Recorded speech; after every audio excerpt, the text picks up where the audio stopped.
Is there any, like, an example you could give us when in the Pentagon, in the ring, someone was trash talking to you? Is there a specific fighter that loves to trash talk? Anyone you could point out? With me? Yeah, in the ring.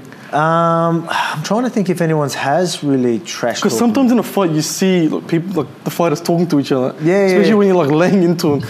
The people are saying something like, what do people say? Max Holloway will try and do that because he knows he's got the gas tank and he won't panic.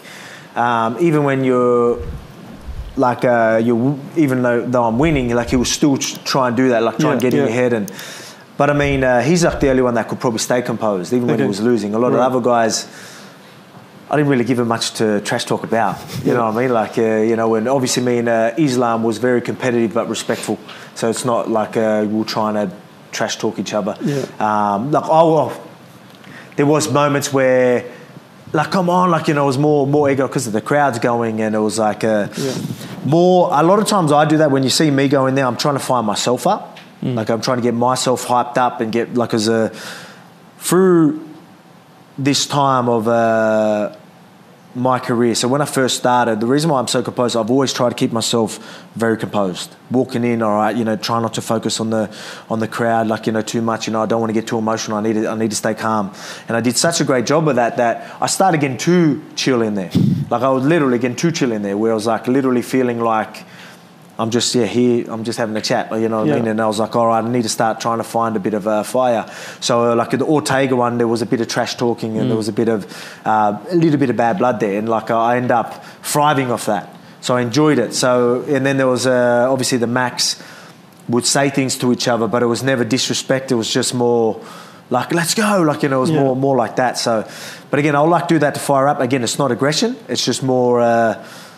I don't know, hyped up, get ready, get that fire in the belly. Yeah, like, so even, again, I said this earlier where I don't want to get too emotional, but I do want to have a little bit there where I'm just, because I know I can stay so composed and I won't ever get too emotional, that I love having that little bit. And it's only been through the last few fights where I've sort of realised that.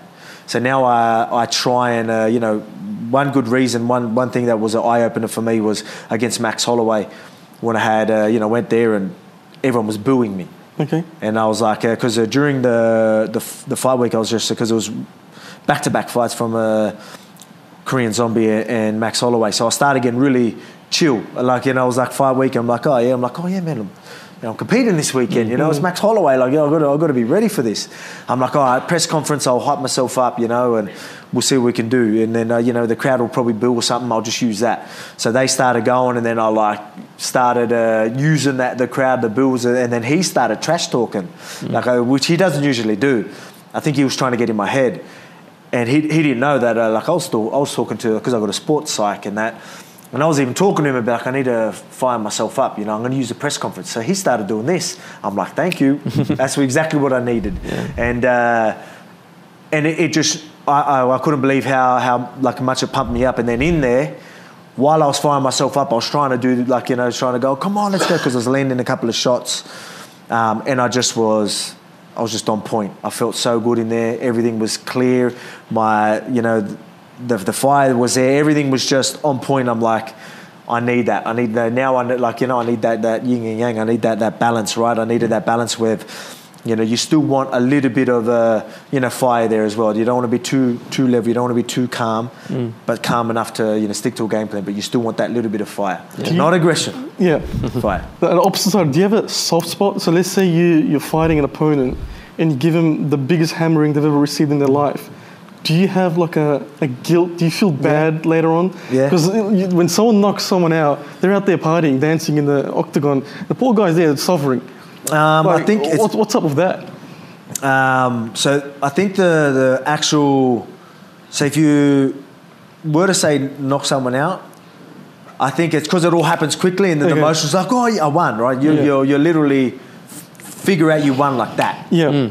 And I think their emotions can just take over. So I think even for me, and that's because I literally do like feel sorry for, like, and you can see it. Like, I sometimes go to the ref, I'm like, come on, man, like, what are you doing? Like Korean Zombie, Ortega, I just felt like I could see that they're warriors, and they're not going to give up. Yeah. They're not going to sit there and tap out. Like, they're not going to say I'm done. But I can look at them and know that they feel defeated already. And I started getting to a point where I was like feeling bad. You know, but I mean, then you'll get, but that's over a time where like, I can see that, you know, I'm too much, I'm not really giving him much. I feel like he's defeated. And then like, so it's a sort of slow process of me understanding that, man, this guy's in pain. Yeah. You know what I mean? Where I think if you're just going and like, oh man, yeah, boom, and then something happens, like you realise you win on the spot, I think that's when they go. And then sometimes you'll see them celebrate, whoa, and then they'll go back to him and then like, they'll show their respects and they realise like, oh wait, there's a guy hurt. Yeah. So you will see that. So I can see why that happens sometimes.